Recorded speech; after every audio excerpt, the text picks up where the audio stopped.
अस्सलाम वालेकुम। मेरा नाम डॉक्टर आसिफ़ है। आज जो लेक्चर मैं आपको पढ़ा रहा हूँ वो नेफ्रोटिक सिंड्रोम पे है। डिफरेंट किस्म की कॉजेज़ हैं। प्रोटीन बहुत ज़्यादा लॉस होना शुरू हो जाता है किडनीज़ में की वजह से। किडनीज़ में एक पैथोलॉजी की वजह से यूरिन में ज़्यादा लॉस होगा। अब चूँकि प्रोटीन लॉस होगा तो इंसान के जिस्म में एडीमा डेवलप हो जाएगा। पैथोफिजियोलॉजी डिटेल में डिस्कस करेंगे और मैनेजमेंट ऑप्शंस भी। अगर जहन में कोई क्वेश्चंस आए तो कमेंट सेक्शन में लिखिएगा, मैं आपको रिप्लाई करूँगा। ये लेक्चर्स आपके कॉन्सेप्ट्स क्लियर करने और बहुत सारे एग्जाम्स पास करने में हेल्प करेंगे। वीडियो को लाइक करें, चैनल सब्सक्राइब करें और बेल आइकन ज़रूर प्रेस करें ताकि तमाम वीडियोस आपको टाइमली पहुंचती रहें। आइए लेक्चर स्टार्ट करते हैं। बिस्मिल्लाहिर्रहमानिर्रहीम। बॉडी के अंदर किडनीज का जो फंक्शन है वो ये है कि जो वेस्ट मटेरियल्स हैं, जो एक्स्ट्रा मटेरियल्स हैं, वो कलेक्ट करके एक्स्ट्रा मटेरियल्स यूरेटर से होते हुए यूरिनरी ब्लैडर से एक्सक्रीट करना मेन मकसद है किडनीज का। तो जो नेफ्रॉन है, अब किडनीज के अंदर जो एक फंक्शनल यूनिट है जिसने ये सारा काम अपने अकेले पे काम पे करना है, उसे नेफ्रॉन कहते हैं। तो नेफ्रॉन की थोड़ी सी हम एनाटॉमी और फिजियोलॉजी समझ लेते हैं। यहाँ से ब्लड, ये यूरिनरी आर्टरी है, यहाँ से ब्लड आएगा ग्लोमेरुलस तक। आफ्रेंट लिम्ब से ब्लड आता है टू द ग्लोमेरुलस और फिर इफरेंट लिम्ब में चला जाता है। मकसद क्या है? यहाँ से वेस्ट प्रोडक्ट्स जो हैं वो बोमन स्पेस में चली जाए और फिर ये आहिस्ता आहिस्ता ट्रैवल करती हुई वेस्ट मटेरियल्स वाटर के साथ यूरिन में चली जाएंगी। कलेक्टिंग डक्ट यहाँ सारे इकट्ठे होके यूरिन जो है वो यूरेटर में चला जाएगा। अब अगर हम इस किडनी के स्ट्रक्चर को थोड़ा डिटेल में समझें तो ये वेसल्स इससे आगे जाके कुछ ब्रांचेस देती हैं जो आर्टीरियल साइड ही है और बाद में ये वीनस साइड बन जाएगी और ये बाकी बॉडी में जाके right side of the heart में चली जाती है। तो कुछ चीजें होंगी रीअब्जॉर्ब फिल्टर होने के बाद, कुछ चीजें होंगी सिक्रीट। सिक्रीट क्या है? जो चीज यहां से फिल्टर नहीं हुई मगर इस आर्टीरियोल से वोमन स्पेस के अंदर चली जाए, उसे सिक्रीशन कहते हैं। और जो यहां से निकलकर वापस ब्लड में चली जाए, यानी वोमन स्पेस के अंदर से निकलकर ब्लू वाली साइड पे चली जाए, तो वो रीअब्जॉर्प्शन है। तो नेट क्या होगा जी? जीएफआर प्लस सिक्रीशन, ये चीजें बाहर जाएंगी, माइनस रीअब्जॉर्प्शन जो बॉडी के अंदर वापस रीअब्जॉर्ब हो जाए। ये थोड़ी सी एनाटॉमिकल फिजियोलॉजी मैंने आपको समझाई है। अब मैं आपको वोमन स्पेस को और ग्लोमेरुलस को थोड़ा सा डिटेल में तस्वीर बना के दिखाता हूँ कि व्हाट इज दिस थिंग। ये एरिया है, इसको समझिएगा जी आप।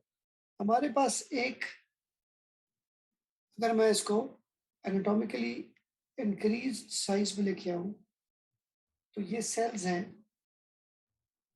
जो बूट शेप्ड है। ये एपिथीलियम है। किसका है जी? ये बोमेन्स कैप्सूल का एपिथेलियम है। ये साइड है इसकी, ये मैंने आपको यहां बना के दिखाई। इसकी दूसरी तरफ रेड कलर में एंडोथेलियम है, जो किस चीज की है जी? कैपिलरी की है। कैपिलरी की एंडोथेलियम है। इन दोनों के दरमियान में एक बेसमेंट मेम्ब्रेन होता है जो दोनों को आपस में डिफरेंशिएट कर रहा होता है। क्या है जी? ये बेसमेंट मेम्ब्रेन। क्या मकसद है इस सारे स्ट्रक्चर का।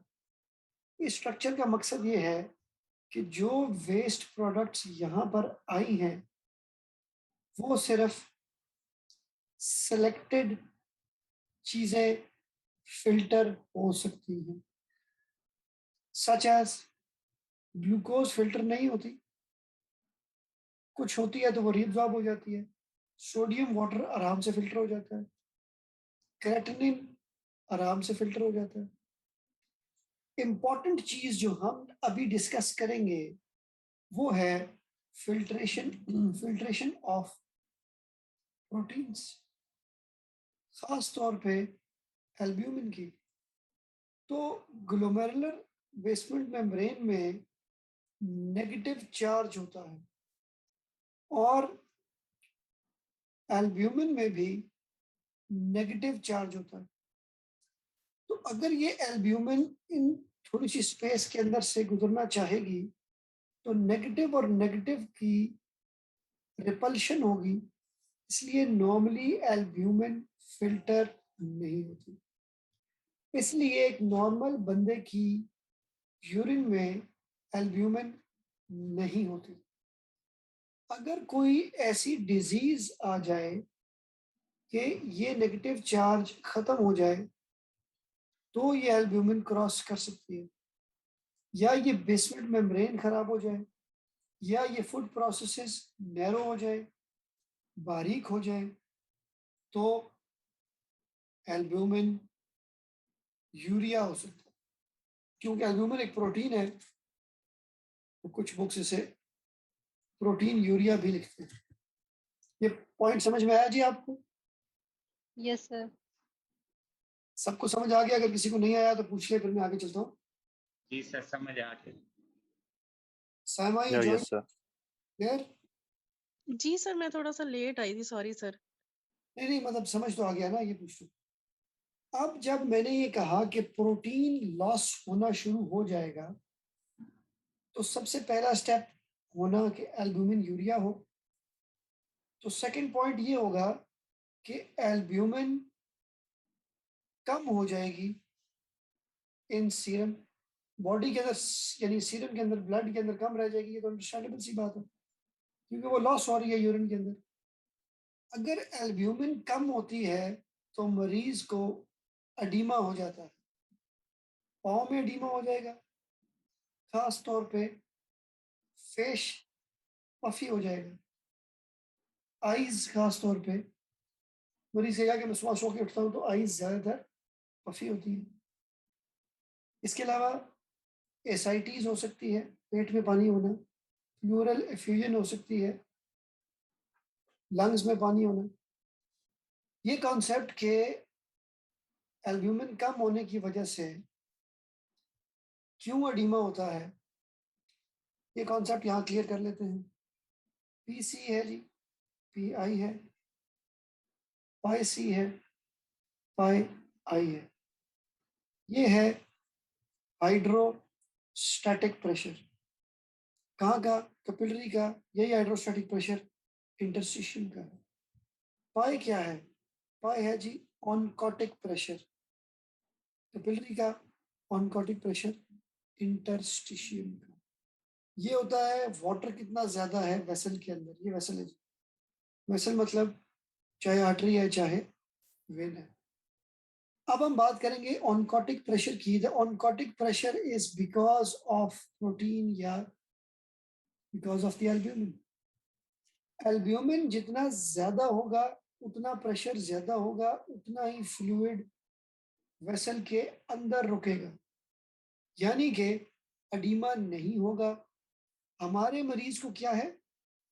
हमारे मरीज का एल्ब्यूमिन कम है, ऑनकोटिक प्रेशर अंदर कम है, fluid will try to push itself outwards क्योंकि ये ज्यादा होगा एज कंपेयर टू हमारे उस मरीज में जो कि प्रोटीन लॉस कर रहा है।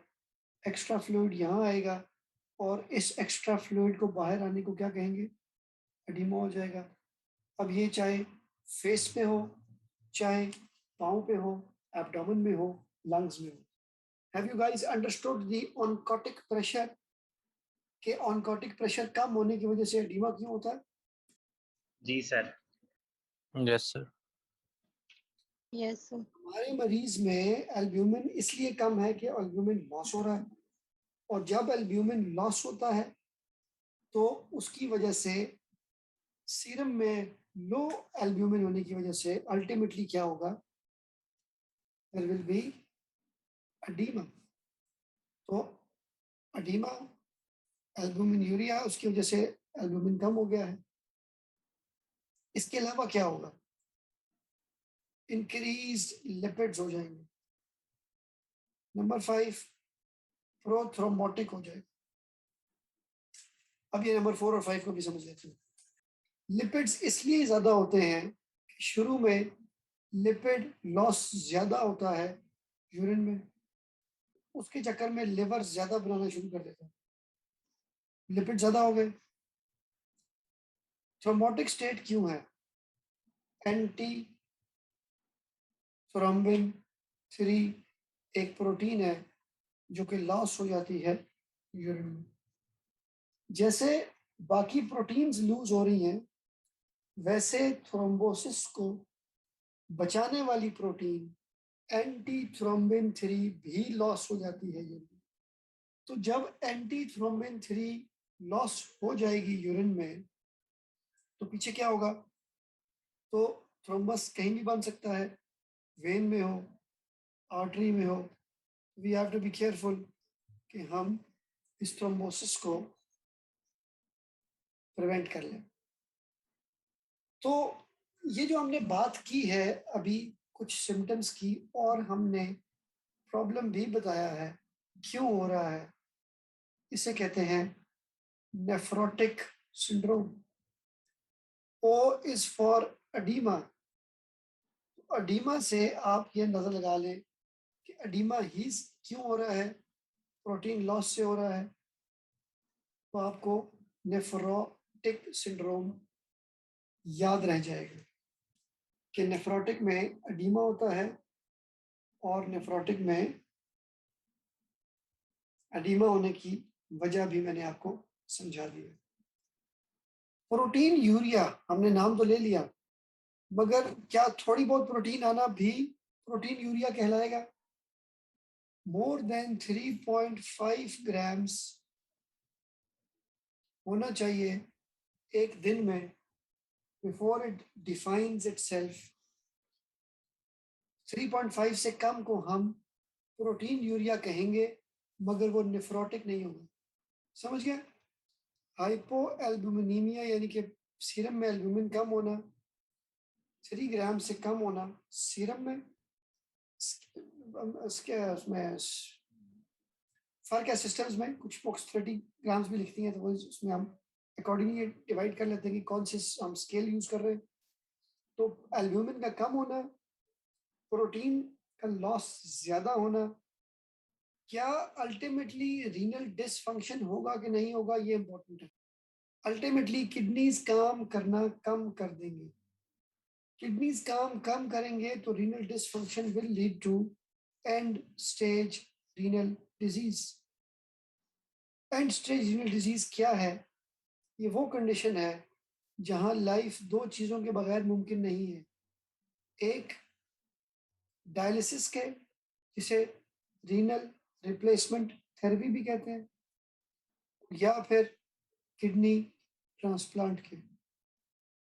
अच्छा जी, रिस्क फैक्टर्स और क्या कॉजेज की तरफ चलते हैं। एक बीमारी है, उसे कहते हैं मिनिमल चेंज डिजीज। कुछ ऐसी डिजीजेस हैं जो नेफ्रोटिक सिंड्रोम कर सकती हैं। मिनिमल चेंज डिजीज बच्चों में कॉमन है। मिनिमल चेंज डिजीज को मिनिमल चेंज डिजीज क्यों कहते हैं? Because it has got minimal changes where. देखिए, जब भी हम नेफ्रोटिक सिंड्रोम को देखेंगे, सोचेंगे, तो फिर हम रीनल बायोप्सी करना चाहेंगे। रीनल बायोप्सी के बाद हम उसे एक सिंपल लाइट माइक्रोस्कोप के नीचे देखते हैं, इलेक्ट्रॉन माइक्रोस्कोप के नीचे देखते हैं और इम्यून स्टेनिंग करके देखते हैं। ये देखते हैं कि कौन से इम्यूनोग्लोबुलिन्स या कॉम्प्लीमेंट लेवल्स उसके अंदर नजर आते हैं। हमें 3 तरह की हम मेजरमेंट्स लेना चाहते हैं, तो हमें मुख्तलिफ किस्म की इन्वेस्टिगेशन से no change in light microscopy, no change in immunochemical staining, और अगर इलेक्ट्रॉन माइक्रोस्कोपी पे ज्यादातर तो कुछ नहीं मिलता, बहुत ज्यादा हद हो जाए तो फ्यूजन मिलती है फुट प्रोसेसेस की। What is fusion of foot processes? तो ये जो फुट प्रोसेसेस हैं ये आपस में फ्यूज कर जाते हैं, इसे कहते हैं फ्यूजन ऑफ फुट प्रोसेसेस। बहुत मिनिमम सी एक चेंज है जो हमें मिल सकती है, वो भी सिर्फ और सिर्फ इलेक्ट्रॉन माइक्रोस्कोप पे। इसलिए इस बीमारी को, इसके अंदर मिनिमम चेंजेस है। बायोप्सी के रिजल्ट्स में नील डिजीज भी कहते हैं उसको, कोई चेंज नहीं है। वी आर नॉट 100% श्योर कि व्हाट कॉजेज दिस। हमारे पास क्लियर कट रीजन नहीं है कि मिनिमल चेंज डिजीज की कॉज बच्चों में भी क्या होगी। We are not sure. How will such a patient present? मरीज प्रेजेंट कैसे करता है? एक नेफ्रोटिक सिंड्रोम का पेशेंट मिनिमल चेंज की वजह से अगर वो प्रेजेंटेशन होगी, how will such a patient present? Mainly जो सिम्टम्स हैं, साइंस हैं, वो एडिमा के ही हैं। हाइपरटेंशन हो सकती है। हाइपरटेंशन क्यों होगी मुस्तफा? सर प्रोस्टाग्लैंडिन की वजह से ना। किडनीज काम नहीं कर रही ना? जी जी। तो किडनीज काम नहीं कर रही तो फिर पॉसिबल है कि मरीज हाइपरटेंशन के साथ प्रेजेंट करे। जब किडनीज काम नहीं करती तो व्हाट डू दे डू? एक बड़ा इंपॉर्टेंट कॉन्सेप्ट है, इसको समझिएगा गौर से। प्रोस्टाग्लैंडिन्स ने डायलेट किया होता है आफ्रेंट लिम्ब को, तो जितना ज्यादा ब्लड आएगा उतना ज्यादा जीएफआर होगा। प्रोस्टाग्लैंडिन्स ब्लॉक होती हैं एनएसएड्स से। तो अगर मरीज एनएसएड्स ले रहा हो तो उसको इसलिए रीनल फेलियर हो जाएगा कि उसके आफ्रेंट लिम्ब की आफ्रेंट क्या हो जाएगा? नैरो हो जाएगा। क्यों होगा? प्रोस्टाग्लैंडिन्स ही नहीं है। जबकि इसको नैरो किया होता है एसीई ने, यानी कि एंजियोटेंसिन 2 ने। हम अगर एसीई इनहिबिटर दे दें, इसके नैरो होने से ये फायदा है कि ब्लड ज्यादा देर तक यहाँ रुकता है, जीएफआर ज्यादा होता है। जिस मरीज को हम एसीई इनहिबिटर देते हैं, रेमिप्रिल वगैरह, उनको ये डायलेशन हो जाती है और जीएफआर कम हो जाता है। तो ये 2 रीजंस हैं, एनएसएड्स और AC inhibitors. Having said that, ये मैंने आपको फार्माकोलॉजी पढ़ाई है। हैविंग सेड ऑल दिस, जब किडनी को ब्लड सप्लाई कम होती है तो किडनी प्रोड्यूस करती है रेनिन, जो एंजियोटेंसिनोजन को एंजियोटेंसिन 1 में कन्वर्ट करता है और एंजियोटेंसिन 1 एंजियोटेंसिन 2 में कन्वर्ट होता है विद द एंजाइम एस। ये जो एंजियोटेंसिन 2 है ये वेजो कॉन्स्ट्रिक्टर है, वेसल को नैरो करता है। नैरो करने का मतलब ये है ब्लड प्रेशर बढ़ जाना, हाइपरटेंशन हो जाना। हमारे मरीज को जिसको नेफ्रोटिक सिंड्रोम है, मिनिमल चेंज डिजीज की वजह से उसकी ब्लड सप्लाई कम क्यों होगी? हबीबा, क्यों कम होगी ब्लड सप्लाई? सॉरी सर, मुझे क्वेश्चन की समझ नहीं आई। मैं थोड़ा ठीक, कोई बात रिपीट नहीं। कर दें प्लीज। रिपीट ये है कि नेफ्रोटिक सिंड्रोम का मरीज है, फर्ज करें कि वो बच्चा है, उसको मिनिमल चेंज डिजीज है जिसकी वजह से उसको नेफ्रोटिक सिंड्रोम हो गया। ठीक, जी सर। सवाल ये है कि क्या उस मरीज की ब्लड सप्लाई किडनी को कम हो रही होगी या नहीं हो रही होगी।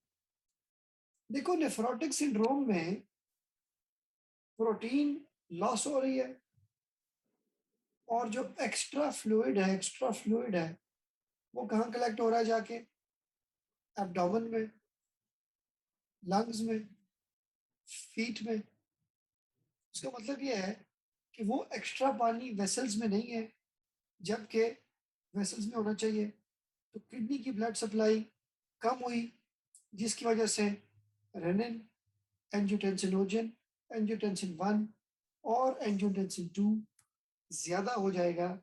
This is the mechanism of development of hypertension in nephrotic syndrome.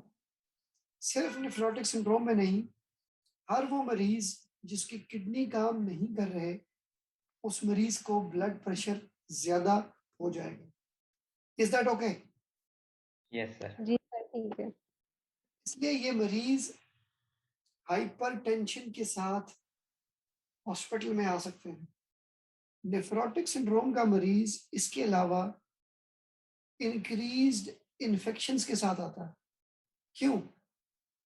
कि जब प्रोटीन लॉस हो रही होती है तो उसमें इम्यूनोग्लोबुलिन्स भी लॉस्ट हो जाती हैं। इम्यूनोग्लोबुलिन्स का काम इन्फेक्शन से बचाना है। कॉजेस ये मेनली इडियोपैथिक है, कोई कॉज कोई वजह हमें नहीं पता। 10% लोगों में हम समझते हैं कि पेन किलर्स यानी कि एक्सक्यूज मी एनसेड्स, कोई ड्रग्स लाइक एंटीबायोटिक्स एम्पिसिलिन, कोई टॉक्सिन्स जैसा कि मर्करी, हमें लगता है कि शायद infections like HIV, infectious mononucleosis जो एप्स्टीन बार वायरस की वजह से होता है, हॉजकिन लिम्फोमा ये एक लिम्फ नोड्स की बीमारी है, और स्टेम सेल ट्रांसप्लांटेशन है। स्टेम सेल ट्रांसप्लांटेशन क्या है? बोन मैरो ट्रांसप्लांट को कहते हैं। कुछ मरीजों को देखा गया है कि इसके बाद वो लोग डेवलप कर लेते हैं मिनिमल चेंज डिजीज, अदरवाइज इसकी कोई कॉज हमें पता नहीं है। हम यूरिन को एग्जामिन करेंगे, यूरिन के अंदर देखेंगे हमें प्रोटीन यूरिया मिल रहा है। हम 24 आवर यूरिन को कलेक्ट करते हैं, उसमें मोर देन 3.5 ग्राम होना चाहिए। इसका आसान तरीकाकार निकाला गया है, स्पॉट यूरिन कहते हैं उसको। अब 24 घंटे तक यूरिन कलेक्ट करना किसी कंटेनर में आसान नहीं है, तो अर्ली मॉर्निंग यूरिन में क्रेटिनिन और एल्ब्यूमिन को मेजर करके उसका रेशो निकाल लेते हैं। ज्यादा इजी है। हम यूरिया और क्रेटिनिन मेजर करेंगे तो ये शुरू में नॉर्मल होते हैं, बहुत लेट स्टेजेस पे जाके ये खराब होंगे। बाकी मैंने आपको माइक्रोस्कोपिक फाइंडिंग्स बता दी। ट्रीटमेंट मेनली है स्टेरॉइड्स। बच्चों में हम बायोप्सी नहीं भी करते क्योंकि बच्चों में ज्यादातर कॉमन यही है नेफ्रोटिक सिंड्रोम की कॉज, तो हम स्टेरॉइड्स देते हैं, पेशेंट्स अक्सर खुद ही ठीक हो जाते हैं, इसलिए हमें बायोप्सी की कई दफा जरूरत नहीं पड़ती। एडल्ट्स में स्टेरॉइड्स इतना अच्छा इफेक्ट नहीं ला पाते, इसलिए ब्लड प्रेशर को कंट्रोल करने के लिए हम ACE इनहिबिटर्स या एंजियोटेंसिन रिसेप्टर ब्लॉकर्स इस्तेमाल करते हैं। हम कहते हैं कि सोडियम रिस्ट्रिक्ट करें, सोडियम ज्यादा ना खाएं, क्योंकि सोडियम कम करने से अडीमा कम होता है। जितना सोडियम ज्यादा होगा वाटर उतना ही ज्यादा बॉडी के अंदर स्टोर होता रहेगा। इसके अलावा क्या करना है? थ्रोम्बोसिस को ट्रीट करें, हेपरिन दे दें। इन्फेक्शंस का डर है, उनको फॉरेन एंटीबायोटिक से ट्रीट करें। डाइट को एडिक्वेट रखिए ताकि प्रोटीन जो लॉस हो रहा है वो कवर होता रहे। तो ये था आज का लेक्चर। उम्मीद है आपको वीडियो पसंद आई होगी। अगर कोई क्वेश्चंस आए जहन में तो कमेंट सेक्शन में लिखिएगा, मैं आपको रिप्लाई करूँगा। वीडियो को लाइक करें, चैनल सब्सक्राइब करें और बेल आइकन ज़रूर प्रेस करें ताकि तमाम वीडियोस आपको टाइमली पहुंचती रहे।